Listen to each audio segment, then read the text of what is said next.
Joanna's Library. Enjoy the story. Little Miss Chatterbox by Roger Hargreaves. Little Miss Chatterbox talked more than a lot. She talked all the time, day in and day out, week after week, month after month, year in and year out. She never stopped. She didn't know it, but she even talked in her sleep. She had a brother.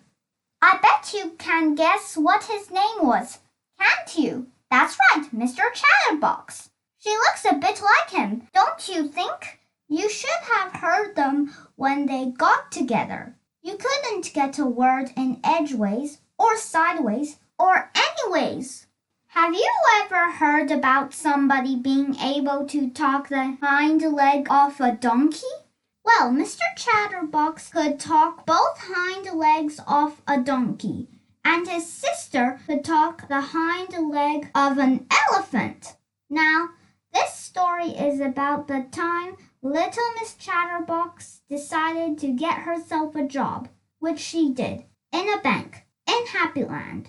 At 10 o'clock one Monday morning, Mr. Happy strolled into the Happy to Lend You Bank in the middle of Happytown. He took out his checkbook, wrote a check, and went to the counter. Behind the counter, on her first morning at work, stood little Miss Chatterbox. She smiled at Mr. Happy. Mr. Happy smiled back. "Good morning," he said cheerfully. "Well," said little Miss Chatterbox, taking a deep breath. "For the time of year, it's a good morning, but not as good as the morning we had yesterday, and I dare say tomorrow morning will be an even better morning, but it's quite a good morning for a Monday morning and she went on and on and on until it was time for the bank to shut. Mr. Happy was still standing there with his mouth open in amazement. He'd been there for hours.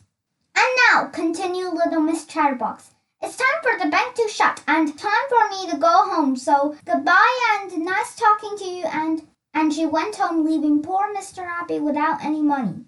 The following morning she was fired. She got herself another job in a restaurant, the Eat-A-Lot. It was Tuesday morning, and at midday, Mr. Greedy walked into the restaurant and sat himself down at his usual corner table. He always ate there on Tuesdays because that was the day they served extra large portions. The waitress came up to take his order. "What's the soup of the day?" Mr. Greedy asked the waitress. "Well," said little Miss Chatterbox, for she was the waitress, "the soup of the day is tomato, but we also have other soups on the menu, such as oxtail and vegetable, and chicken noodle. But we have lots of other things to start with, such as..." And she went on and on and on until midnight. Mr. Greedy was still sitting there, listening in amazement. He'd been there for 12 hours, listening.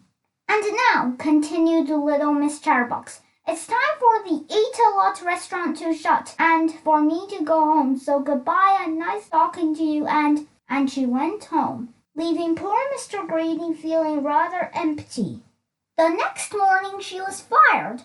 The same thing happened all week long. On Thursday morning she was fired from her job as assistant in a hat shop. Miss Splendid went into the shop to buy herself a new hat, but she couldn't. "Oh, madam, I've just the hat for you, and I know you are going to love it because it's pink, and pink is your color, and it was all talk and no hat."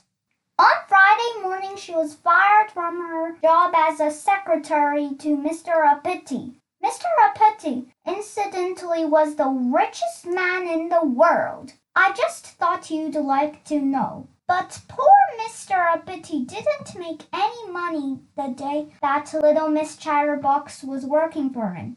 "Oh, no.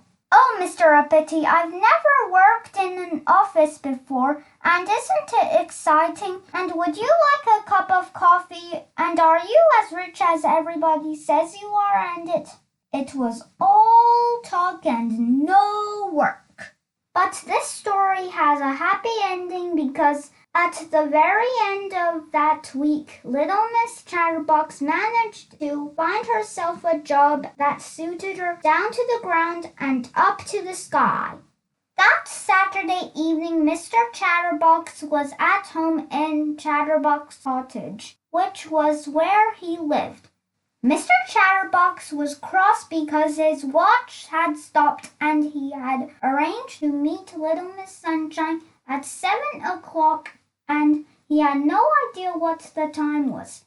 So he decided to telephone the speaking clock to find out what time it was. He dialed the number.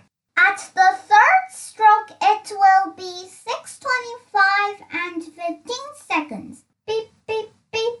At the third stroke, it will be 6:25 and 20 seconds. Beep, beep, beep. That's funny, thought Mr. Chatterbox to himself. That sounds just like my sister. Thanks for listening. See you next time.